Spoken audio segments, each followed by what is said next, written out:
Hi అండి, అందరికీ నమస్కారము. నా పేరు గౌతమి. ఈ వీడియోలో అయితే నేను మే నెలలో నా ఖర్చులన్నీ చేసేసుకోగా, అంటే ఇంట్లోకి సరుకులకి వాటికి ఖర్చులు ఉంటాయి కదండి, ఆ ఖర్చులన్నీ చేసేసేయంగా ఎంత మనీ సేవ్ చేసుకున్నాను అనేది ఈ వీడియోలో అయితే ఎక్స్ప్లెయిన్ చేస్తానండి. అంటే మంత్లీ శాలరీస్ అలా వస్తూ ఉంటాయి కదండి, అలాంటి వాళ్ళకి ఉపయోగపడుతుందండి ఈ వీడియో. అంటే మనకు వచ్చే శాలరీలో నుంచి మనం ఖర్చులు అనేటివి ఇలా కనుక తగ్గించుకున్నాం అనుకోండి, వీటిలో ఖర్చులు తగ్గించుకున్నాం అనుకోండి, చక్కగా డబ్బులు అనేటివి సేవ్ చేసుకోవచ్చు. నేనైతే ఈ మనీ సేవింగ్ ఐడియా అనేది మే నెలలో అయితే చేసుకున్నానండి. ఈ డబ్బులు అనేటివి మే నెలలో సేవ్ చేసుకున్నాను. ఎంత మనీ సేవ్ చేసుకున్నాను అనేది వీడియోలో అయితే ఉంటుంది, చూడండి. నేను ఇవి మే నెలలో అయితే సేవ్ చేసుకున్నానని చెప్పాను కదా, మే నెలలో వేటిలో ఖర్చులు నేను తగ్గించుకున్నాను అనేది ఈ వీడియోలో ఎక్స్ప్లెయిన్ చేస్తానండి. అంటే ఇదైతే మంత్లీ మనీ సేవింగ్ ఐడియా అని చెప్పొచ్చు. అంటే మన ఛానల్లో చాలా మనీ సేవింగ్ ఐడియాస్ అయితే ఉన్నాయి కదండి. అంటే రోజుకి ఇంత డబ్బులు సేవ్ చేసుకుంటే ఇంత అమౌంట్ సేవ్ చేసుకోవచ్చు అనే వీడియోస్ ఉన్నాయి. అండ్ అలానే మంత్లీ సేవింగ్స్ వీడియోస్ ఉన్నాయి. అండ్ అలానే ఇయర్లీ సేవింగ్స్ వీడియోస్ ఉన్నాయి.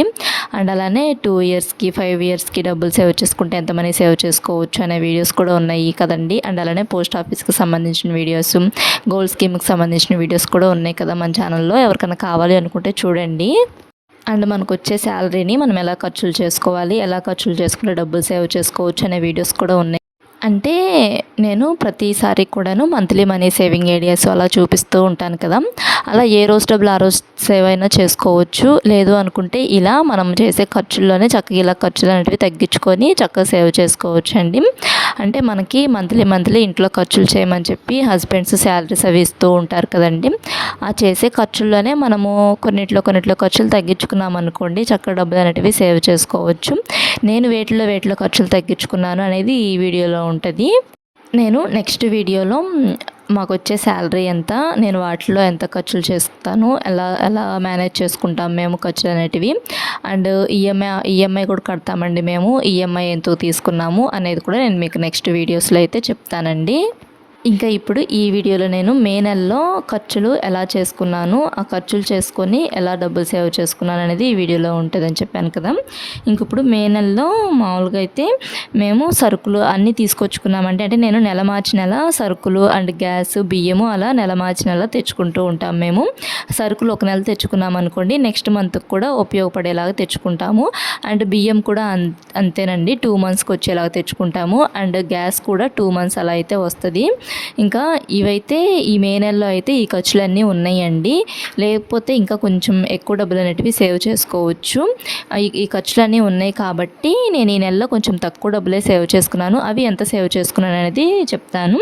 అంటే మన ఛానల్లో చాలా మనీ సేవింగ్ ఐడియాస్ ఉన్నాయి. అండ్ మనీ సేవింగ్ ఐడియాస్తో పాటు మంత్లీ శాలరీ వచ్చే వాళ్ళకి ఇలా ఎలా ఖర్చులు చేసుకుంటే డబ్బులు సేవ్ చేసుకోవచ్చు అనే వీడియోస్ కూడా ఉన్నాయండి. ఎవరికైనా కావాలి అనుకుంటే చూసి ఆ పద్ధతిలో కూడా మీరు డబ్బులు సేవ్ చేసుకోవాలనుకున్న వాళ్ళు చక్కగా అలా అయినా సేవ్ చేసుకోవచ్చు. నేను ఇంకా ఈ వీడియోలో చెప్తానని చెప్పాను కదా, నేను వేటిలో ఖర్చులు తగ్గించుకున్నాను అని. సరుకుల్లో అయితే నేను ఒక 500 రూపాయలు తగ్గించుకున్నానండి. అంటే నేను 2 మంత్స్కి ఒకసారి, అంటే ఈ మంత్ తెచ్చుకున్నాం అనుకోండి సరుకులు, అవి కూడా నెక్స్ట్ మంత్ యూజ్ చేసుకుంటాము. మళ్ళీ ఆ తర్వాత మంత్ తీసుకొచ్చుకుంటూ ఉంటామండి సరుకులకి. ఇంకా లాస్ట్ మంత్ అయితే సరుకులు ఏం తీసుకొచ్చుకోలేదు, ఈ మంత్ సరుకులు తీసుకొచ్చుకోవాలి. వాటిల్లో నేను ఒక 500 రూపాయలు అయితే ముందుగానే తీసుకొని ఒక పక్కనైతే పెట్టేసేసుకొని కదమా డబ్బులతోనే సరుకులు అనేవి తీసుకొచ్చుకున్నామండి మేము. అంటే ఈ నెల డబ్బులు అసలు ఏం సేవ్ చేయకుండా ఎలా అని చెప్పేసి అయితే సేవింగ్స్ చేసుకోవాలని చెప్పేసి ముందుగానే తీసుకొని ఒక పక్కన అయితే పెట్టుకున్నాను డబ్బులు. అంటే ప్రతి నెల కూడా సేవింగ్స్ అనేటివి చేసుకుంటూ ఉంటాము. అంటే ఎక్కువ అమౌంట్ ఏం కాదులేండి సేవింగ్స్ చేసేది, తక్కువ అమౌంట్. అంటే మాకు వచ్చే శాలరీలోనే మేము ఖర్చుల్ని లిమిట్గా చేసుకొని సేవింగ్స్ అనేటివి చేసుకుంటాము. ఆ ఖర్చులు లిమిట్గా అంటే బియ్యం 2 మంత్స్కి సరిపోతాయి కదండి ఒకసారి తెచ్చుకుంటే. అక్కడ ఒక 1500 రూపాయలు సేవ్ చేసుకుంటాము ఒక నెలలో అయితే ఆ 1500 రూపాయలు ఖర్చు చేసేస్తూ ఉంటాము. అంటే ఈ నెలలో తెచ్చుకుంటే బియ్యము నెక్స్ట్ మంత్ తీసుకొచ్చుకోము, తర్వాత మంత్ తీసుకొచ్చుకుంటాము. అలా బియ్యం ఖర్చు ఉండదు ఒక్కొక్క నెలలో మాకు. అండ్ ఒక్కొక్క నెలలో గ్యాస్ ఖర్చు కూడా ఉండదు, ఒక్కొక్క నెలలో సరుకుల ఖర్చు కూడా ఉండదు. సరుకులకి ఒక 2000 రూపాయలు అలా ముందే నేను ఎస్టిమేషన్ అయితే వేసుకుంటానండి. మాకు వచ్చే శాలరీని. మా హస్బెండ్కి ఈఎంఐ ఆప్షన్ అది ఉందండి, ఈఎంఐ అయితే కడతారు. ఈఎంఐ పే చేసేసే ఇంకా కదా మా శాలరీని ఇంటికి తీసుకొచ్చి ఇస్తారు కదా, వాటిల్లోనే రెంట్ అవన్నీ కట్టుకోవాలండి మేము. స్కూల్ ఫీజెస్ కానీ, ట్యూషన్ ఫీజెస్ కానీ పిల్లలకి, అండ్ ఇంకా ఇంట్లో గ్రోసరీస్ కానీ కూరగాయలకి అండ్ పాల బిల్లుకి అన్నిటికీ కూడాను ఆ డబ్బుల్లోనే మేము మేనేజ్ చేసుకుంటూ ఉంటాము. అందుకని చెప్పేసేసి నేను వాటిల్లోనే కొంచెం ఖర్చులనేటివి తగ్గించుకునేలాగైతే ప్లాన్ చేసుకుంటూ ఉంటానండి ప్రతి మంత్ కూడాను. అంటే మా హస్బెండ్ కూడా డబ్బులు సేవ్ చేయాలి అనే థాట్‌తోనే ఉంటారు. నేను ఆయన దగ్గర నేర్చుకున్నాను ఈ ఐడియాస్ అన్నీ కూడాను. ఇంకా ప్రతి నెల కూడా డబ్బులు సేవ్ చేయాలని చెప్పేసి అయితే ఒక టార్గెట్ అయితే పెట్టుకుంటూ ఉంటామండి. అంటే ప్రతి నెల అంటే సరుకుల్లో అయితే ఈ నెల సేవ్ చేయగలిగాను కదా నేను. అంటే ఈ నెల సరుకులు తెచ్చుకున్నాం కాబట్టి ఒక ₹500 తీసుకొని ఒక పక్కన పెట్టుకున్నాను. సరుకులకి డబ్బులకి ముందుగానే తీసుకొని ఒక పక్కన పెట్టుకున్నాను. నెక్స్ట్ మంత్ అయితే సరుకులేం తెచ్చుకోవాల్సిన అవసరం లేదు. ఈ సరుకులే మాకు 2 మంత్స్ అయితే అంటే ఈ మంత్ నెక్స్ట్ మంత్ అలా 2 మంత్స్ అయితే యూజ్ చేసుకుంటాము. ఒక నెల సరుకులు తెచ్చుకుంటే నెక్స్ట్ మంత్ కూడా యూజ్ అయ్యేలాగైతే తీసుకొచ్చుకుంటూ ఉంటాము. ఎప్పుడన్నా అయిపోతూ ఉంటే మళ్ళీ తెచ్చుకోక తప్పదులేండి, అప్పుడప్పుడు తీసుకొచ్చుకుంటూ ఉంటాము అలా కూడాను. కానీ ఒక ప్లాన్గా అయితే చేసుకుంటూ ఉండాలండి. డబ్బులు సేవ్ చేసుకోవాలనుకుంటే చక్కగా అలా సేవ్ చేసుకున్నాం అనుకోండి, డబ్బులు అనేటివి చక్కగా సేవ్ అవుతాయి కదండి. అండ్ రోజు సంపాదించే వాళ్ళు కూడా డబ్బులు ఎలా సేవ్ చేసుకోవాలనే వీడియోస్ ఉన్నాయి మన ఛానల్లో. అంటే ఏ రోజుకి డబ్బులు ఆ రోజు వస్తాయి కదండి కొంతమందికి సంపాదన. అలాంటి వాళ్ళకు కూడా వీడియోస్ ఉన్నాయి మన ఛానల్లో, ఎవరికైనా కావాలి అనుకుంటే చూడండి. ఇంక ఇప్పుడు నేను సరుకుల్లో అయితే ముందుగానే తీసుకొని ఒక ₹500 ఓ పక్కన పెట్టేసేసుకొని కదమా వాటికే సరుకులు తెప్పించుకున్నానండి. అండ్ నాన్ వెజ్కి కూడా ఒక 500 తగ్గించుకున్నానండి. అంటే నేను ఎస్టిమేషన్ వేసుకుంటా అని చెప్పాను కదా, నాన్ వెజ్కి ఈ నెలలో మనం ఇంత ఖర్చు చేయాలి, అండ్ సరుకులకి ఈ నెలలో మనం ఇంత ఖర్చు చేయాలి, అండ్ కూరగాయలకి ఇంత, అండ్ ఇంకా డ్రై ఫ్రూట్స్కి ఇంత అమౌంట్, అండ్ ఫ్రూట్స్కి ఇంత అమౌంట్, అలా అయితే అమౌంట్ అయితే వేసుకొని ముందుగానే ప్లాన్ చేసుకుంటూ ఉంటాము ఈ డబ్బులు అనేటివి. మనకు వచ్చే శాలరీ మొత్తాన్ని కూడా నేను అలా మొత్తం డివైడ్ చేసేసుకుంటానండి. వాటికి డివైడ్ చేసేసుకొని ఇంకా ఖర్చులు అనేటివి బిగించేసుకుంటూ ఉంటాం కదా. ఆ వాటిల్లోనే ఇప్పుడు కూరగాయలకి వెళ్తున్నాను అనుకోండి, కూరగాయలకి వెళ్ళేటప్పుడు నార్మల్గా డబ్బులు తీసుకెళ్తూ ఉంటాను కదా, మిగిలిన డబ్బులు అనేటివి తీసుకొని ఒక బాక్స్లో వేసుకుంటాను. అలా అయితే చేసుకుంటూ ఉంటాను. సరుకులకు మట్టికి ముందుగానే తీసుకొని బాక్స్లో వేసేసుకున్న తర్వాతే కదమ డబ్బులతోనే సరుకులు తెచ్చుకుంటామండి. ఎందుకంటే మనము సరుకులు తీసుకొచ్చుకునేటప్పుడు డబ్బులు మన దగ్గర చేతిలో ఎక్కువ డబ్బులు తీసుకెళ్ళామనుకోండి, అన్నీ గుర్తొస్తూ ఉంటాయి కదా మన ఆడవాళ్ళకి, ఇంట్లో అవి కావాలి ఇవి కావాలి అని. డబ్బులు ఉన్నాయి కదంట్లే అని చెప్పేసి అన్నీ తీసుకుంటూ ఉంటాం కదండి. అలా కాకుండా ముందుగానే సరుకులకు వెళ్ళేటప్పుడు మటుకి ముందుగానే డబ్బులు మనము ఒక 500 కానీ ఒక 200 కానీ ఎంత సేవ్ చేయాలనుకుంటే అంత అమౌంట్ తీసుకొని ఒక పక్కన పెట్టేసేసుకొని కదమా డబ్బులే తీసుకువెళ్ళండి. మీరు కూడా ఒకసారి ఇదైతే ట్రై చేసి చూడండి. ఆ అమౌంట్కే మనము ఖర్చు చేసేలాగైతే చేసుకుంటూ ఉంటామండి. మేమైతే అలానే చేసుకుంటూ ఉంటాము. అంతకుముందైతే నేను ఉన్న డబ్బులు మొత్తం తీసుకొని ఖర్చులు అనేటివి చేసేస్తూ ఉండేదాన్ని. దానివల్ల మా వారికి నాకు కొంచెం డిస్టర్బెన్సెస్ అవి వస్తూ ఉండేయండి. డబ్బులు ఏం సేవ్ చేయట్లేదు, నేనేం నీకు తెచ్చిస్తున్నాను ఇంట్లో ఖర్చులు అవి చేయమని చెప్పి. ఆడవాళ్ళు పొదుపుగా చేయాలి, ఖర్చు అనేది చక్కగా సేవింగ్స్ చేసుకుంటూ ఉండాలి, ఇప్పుడు సేవ్ చేసుకుంటేనే మనకు వాల్యూ అనేది ఉంటుంది అని చెప్పేసి అంటూ ఉండేవాళ్ళు. ఫస్ట్లో నాకు ఈ సేవింగ్స్ అనేటివి ఏమీ తెలిసేవి కాదండి, ఖర్చు చేసేస్తూ ఉండేదాన్ని. ఇంకా ఇలా అయితే ఇలా ప్లాన్ చేసుకో అని చెప్పేసి చెప్తూ ఉండేవాళ్ళు. ఇంకా ఆయన సజెషన్స్ తీసుకుంటూ నేను ఇలా సేవింగ్స్ అనేటివి చేసుకుంటూ ఉంటున్నానండి. ఇప్పుడైతేను కూరగాయల దగ్గర కూడా బేరం అది అడుగుతూ ఉంటాను. ఒకప్పుడు వాళ్ళు ఎంత రేట్ చెప్తే అంత రేటుకి తీసుకొని వచ్చేసేసేదాన్ని. ఇప్పుడు నేను కొంచెం ఈ బేరం అది అడుగుతున్న దగ్గర నుంచి నాకే అనిపిస్తుంది, ఒకప్పుడు డబ్బులన్నీ నేను ఇంత డబ్బులు వేస్ట్ చేశానా అని చెప్పేసి.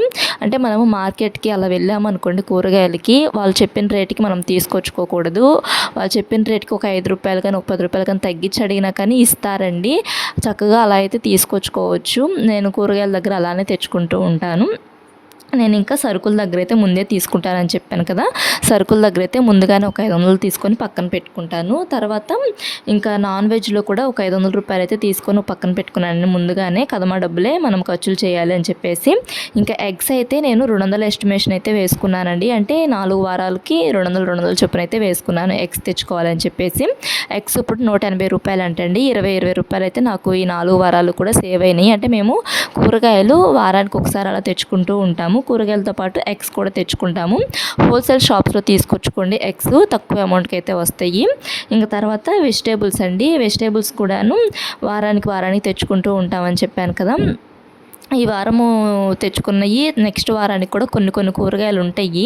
అప్పుడు ఆ వారంలో ఒక రూ. 50 అంటే రూ. 54 అలా కొంచెం చిల్లర కూడా సేవ్ చేయగలిగాను. ఆ చిల్లర అనేటివి నేను పిల్లలకి ఇస్తాను. పిల్లలైతే కిడ్డీ బ్యాంకులో అయితే వేసుకుంటూ ఉంటారండి. నేను మీకు కింద చూపించాను కదా, ఆ కిడ్డీ బ్యాంకులో అయితే పిల్లల డబ్బులు అనేటివి దాచిపెట్టుకుంటూ ఉంటారు. అంటే కూరగాయల దగ్గర అంటే ఫ్రూట్స్ దగ్గర అలా అప్పుడప్పుడు చిల్లర అలా మిగులుతూ ఉంటాయి కదండి. సరుకుల దగ్గర అలా మనకి చిల్లర అనేది ఇస్తూ ఉంటారు కదా, రూ. 5 కాయిన్స్ కానీ రూ. 2 కాయిన్స్ కానీ అవి అయితే నేను పిల్లలకి ఇస్తాను. మంత్ ఎండింగ్లో ఎంత ఎంత ఎంత మనీ సేవ్ చేసుకున్నానో ఆ మనీ అనేది పిల్లలకైతే ఇస్తాను. పిల్లలు అవైతే కిడ్డీ బ్యాంకులో అయితే వేసుకుంటారు. వాళ్ళు కిడ్డీ బ్యాంకులో వేసుకుంటారు. నేనేమి ఇలా ఒక బాక్స్లో అయితే వేసుకుంటాను. ఈ డబ్బులేమి నేనేమి సొంత ఖర్చులు ఏమి చేసుకోనులేండి, మా వారికే ఇస్తాను. అంటే 4 మంత్స్కి 6 మంత్స్కి అలా సేవ్ చేసుకొని మా వారికే ఇస్తూ ఉంటానండి డబ్బులు. ఇంకా పిల్లలు కిడ్డీ బ్యాంక్లో వేసుకున్న డబ్బులు అయితే ఎక్కడికన్నా వెళ్ళినప్పుడు పిల్లలకి బొమ్మలు అవి కొనిపిస్తూ ఉంటాము. నేను సేవ్ చేసుకున్న డబ్బులేమో వారికి ఇస్తా. ఆయన కూడా వేస్ట్ ఖర్చులు ఏం చేయరు. గోల్డ్ అదైతే కొంటూ ఉంటామండి. కొంచెం ఎక్కువ డబ్బులు అయిన తర్వాత ఫర్నిచర్స్ అవేం కొనరండి. ఫర్నిచర్ వల్ల యూజ్ ఏమి ఉండదు. అదే గోల్డ్ అయితే డబ్బులు రెట్టింపు అవుతాయి కదా అని చెప్పేసి అంటూ ఉంటారు. నేను కూడా అదే ఫాలో అవుతున్నా. ఒక రూ. 80 సేవ్ చేసుకోగలిగానండి. అంటే ఈ మే నెల మొత్తం మీద కలిపి వెజిటేబుల్స్ దగ్గరేమో ఒక రూ. 100 సేవ్ చేసుకోగలిగాను. అండ్ కరెంట్ బిల్లు కూడా ఒక రూ. 100 అయితే సేవ్ చేసుకోగలిగాము. ఎందుకంటే ఇప్పుడు సమ్మర్ కదా, కరెంట్ బిల్ ఎక్కువ రావాలి, మీకేంటి తక్కువ వచ్చిందని చెప్పేసి అనుకుంటూ ఉంటారు చాలామంది. మాకు ఏసీలు అవి అయితే ఏం లేవండి. అందుకని చెప్పి ఈ నెల కొంచెం తగ్గింది current bill. And dry fruits కూడా నేను వేసిన ఎస్టిమేషన్కి ఒక రూ. 200 అయితే తగ్గినాయి. డ్రై ఫ్రూట్స్కి కూడా రూ. 200 అయితే సేవ్ చేసుకున్నాను. అంటే డ్రై ఫ్రూట్స్ కూడా కొన్ని అయితే ఇంట్లో ఉన్నాయి. ఇంకా ఇంట్లో ఉన్నాయి తీసుకోకుండా కదమ అయితే తీసుకొచ్చుకున్నాము. అందుకని చెప్పి రూ. 200 అయితే తగ్గినాయి డ్రై ఫ్రూట్స్ దగ్గర. మొత్తం మీద రూ. 1480 అయితే సేవ్ చేసుకోగలిగానండి ఈ నెల. ప్రతి నెల సేవింగ్స్ అనేటివి చేసుకుంటూ ఉంటాము మేము. ఒక్కొక్క నెలలో ఇలా సరుకుల దగ్గర, ఇలా నాన్ వెజ్ దగ్గర ఇలా అయితే ఏం సేవ్ చేసుకోము. ఎగ్స్ దగ్గర ఇలాంటి వాటి దగ్గర ఏం సేవ్ చేసుకోము. అంటే వెజిటేబుల్స్ దగ్గర ఇలా, డ్రై ఫ్రూట్స్ దగ్గర ఇలా సేవ్ చేసుకోము కొన్నిటి నెలలో. ఈ బియ్యం దగ్గర అండ్ సరుకుల దగ్గర అండ్ గ్యాస్ దగ్గర కంప్లీట్గా సేవ్ అనేది చేసుకుంటూ ఉంటాము. అవి కూడా ఎందుకు సేవ్ చేసుకుంటామంటే నేను మీకు చెప్పాను కదా, ఒక నెల తెచ్చుకుంటే బియ్యం మాకు 2 నెలలు సరిపోతాయి అని చెప్పి. అండ్ సరుకులు కూడా 2 నెలలకి సరిపోను తీసుకొచ్చుకుంటాము. గ్యాస్ కూడా 2 మంత్స్ అయితే యూజ్ చేసుకుంటామండి మేము. ఇంకా మన ఛానల్లో వీడియోస్ అయితే ఉన్నాయి మనీ సేవింగ్ ఐడియాస్ కోసం. ఎవరికైనా కావాలంటే కూడా చూడండి. అండ్ రోజుకి రూ. 300 సంపాదించే వాళ్ళ నుంచి నెలకి రూ. 20,000 సంపాదించే వాళ్ళ వరకు ఖర్చులు ఎలా ఖర్చులు చేసుకుంటే డబ్బులు సేవ్ చేసుకోవచ్చు అనే వీడియోస్ అయితే ఉన్నాయండి. ఎవరికైనా కావాలి అనుకుంటే చూడండి. మన ఛానల్ డిస్క్రిప్షన్లో లింక్స్ అయితే ఇస్తాను. ఎవరికైనా కావాలి అనుకుంటే చూడండి. ఈ వీడియో ఎలా ఉంది, వీడియో కనుక మీకు నచ్చితే లైక్ చేయండి, సబ్స్క్రైబ్ చేసుకోండి. Thanks for watching.